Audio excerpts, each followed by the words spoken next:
In search of the perfect MacBook Pro to cater to your needs? Today we'll be diving deep into the world of Apple's finest, the M1 Max, M2 Max, and M3 Max. Each model boasts unique features and capabilities designed to cater to a variety of professionals and creatives. From design and colors to performance and battery life, we're here to help you navigate the sea of options and make an informed choice. Stay tuned to find out which MacBook Pro model matches your lifestyle. First things first, let's dive into the design and colors of these MacBook Pro models. The M1 Max is available in classic silver and space gray, a design palette that's carried through to the M2 Max. The M3 Max, however, introduces a new color, a darker, sleeker space black. As for the weight, you'll find the M2 and M3 Max are slightly heavier than the M1 Max, but it's a difference that's hardly noticeable unless you're comparing them side by side. It's worth noting that all three models share a similar design aesthetic, and there's a clear continuity in their appearance. This is Apple's way of maintaining a coherent brand identity across their product line. So, whether you're drawn to the timeless silver, the understated space gray, or the darker, more mysterious space black, there's a MacBook Pro that's tailored to your taste. Now that we've covered the aesthetics, let's dig deeper into the technical specifications. What about connectivity? Let's explore the ports and connectivity options on these models. In the world of tech, connectivity is king, and these new MacBook Pros, they're not just royalty, they're emperors. Each of the three models, the M1 Max, M2 Max, and M3 Max, come equipped with the same selection of ports. This is a boon for those of us who have a multitude of devices to connect and no time for adapter hunts. But let's get into the nitty-gritty. The M2 Max and M3 Max models have an edge in the port department. They support HDMI 2.1, offering higher resolution and refresh rate options than their M1 Max counterpart. So if you're into high-definition gaming or professional video editing, these models might just be your new best friends. But what about wireless connectivity? Well, the M1 Max comes packed with Wi-Fi 6 and Bluetooth 5.0. That's pretty impressive, but the M2 Max and M3 Max take it a step further. They've got Wi-Fi 6E and Bluetooth 5.3. That means faster speeds, better range, and more bandwidth. A dream come true for those of us who juggle multiple devices and love to stream content. Now, you might be thinking, what does all this mean for me? Well, it means that these MacBook Pros are built to handle whatever you throw at them. Whether you're a digital artist transferring massive files, a gamer craving seamless online play, or simply someone who enjoys a smooth and speedy internet connection, these models have got you covered. They're designed to keep you connected no matter where you are or what you're doing.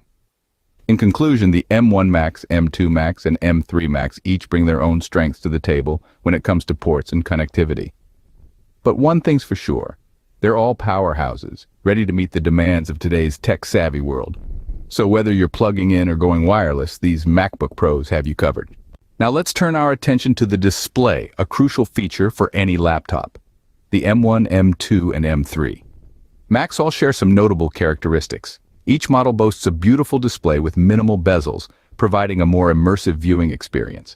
They're also all backlit by mini LED with promotion technology, which means you'll enjoy smoother animations and more vivid colors. But the impressive features don't stop there. Each display supports a refresh rate of up to 120 Hz. This not only enhances gaming and video playback, but also ensures a smoother and more responsive user interface.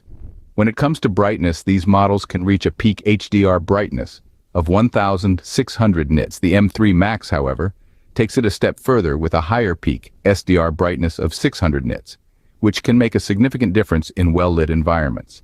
With these impressive displays, your visuals are sure to pop. But what about performance? And how long can these laptops last on a single charge? These are questions that every tech enthusiast ponders before investing in a new gadget. So let's dive right into the battery life and performance of the M1, M2, and M3 Max models. When it comes to battery life, the M1 Max sets a decent standard. However, the M2 and M3 Max models claim to push the boundaries even further, offering slightly superior battery longevity. This means you can spend more time working, gaming, or streaming and less time tethered to your charger. But a long-lasting battery is only as good as the performance it backs up. So, let's turn our attention to the raw power and capabilities of these machines. We've put all three models through a series of benchmark tests to give you a comprehensive understanding of their performance.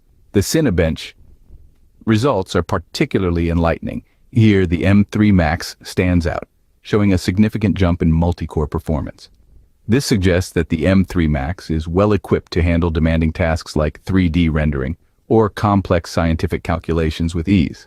When it comes to video editing, the M3 Max exhibits improvements in export times. However, the leap isn't massive for all workflows.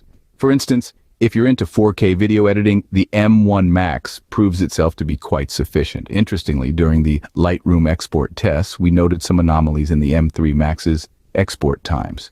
This indicates potential optimization issues that might need to be addressed in future software updates. On the other hand, Blender tests revealed significant improvements on the M3 Max. This underscores the M3 Max's prowess in handling 3D animation, modeling, and rendering tasks. One noteworthy addition to the M3 family is the introduction of hardware ray tracing and mesh shading. These advanced features allow for more realistic lighting and shadows in 3D graphics, which could be a game changer for those involved in game development or high-end 3D design. In conclusion, the performance of these MacBook Pro models is impressive across the board. Each model has its strengths and is suited to different use cases. The M1 Max holds its ground for tasks like 4K video editing, while the M3 Max steps into the spotlight when it comes to 3D design and game development. So, whether you're a casual user, a content creator, a gamer, or a professional designer, there's a MacBook Pro model that's tailored to your needs. With these machines, you're not just investing in a piece of technology, but a tool that can keep up with your creativity, your work, and your passion. Regardless of your workload, there's a MacBook Pro that can handle it. So which MacBook Pro is the best fit for you? This question, as we've seen, depends heavily on your individual use case. Let's recap what we've discovered about these three powerhouses: the M1 Max, M2 Max, and M3 Max. Design-wise, they're all pretty similar, with the choice between silver and space gray, though the M3 Max offers the additional option of space black. They're all sporting the same port selection too, with the M2 and M3 Max supporting HDMI 2.1 for those higher resolution and refresh rate options. When it comes to connectivity, the M1 Max offers Wi-Fi 6 and Bluetooth 5.0, while the M2 and M3 Max step it up a notch with Wi-Fi 6E and Bluetooth 5.3. All three models flaunt beautiful displays with small bezels and mini LED backlit with promotion technology. They also boast a refresh rate of up to 120 Hz and a peak HDR brightness of 1600 nits, with the M3 Max pushing the envelope further with a peak SDR brightness of 600 nits. Battery life shows a slight edge for the M2 and M3 Max over the M1 Max. But what about performance? Well, our benchmark test showed some interesting results. The M3 Max displayed a significant jump in multi-core performance and improvements in video editing export times. However, we did notice some anomalies in Lightroom export times on the M3 Max, suggesting potential optimization issues. Blender tests showed substantial improvements on the M3 Max, and the introduction of hardware ray tracing and mesh shading with the M3 family is a huge plus. To sum it all up, if you're into 4K video editing, the M1 Max should suffice. For those involved in 3D design and game development, we'd recommend the M3 Max. The M3 Pro version is suggested for 4K video editing. If you're on a budget, refurbished M1 Max or M2 Max versions could be good options. Overall, we're pretty impressed with the M series of MacBook Pros. The M3 Max in particular seems powerful and future-proof. Remember, the best MacBook Pro for you is the one that meets your specific needs.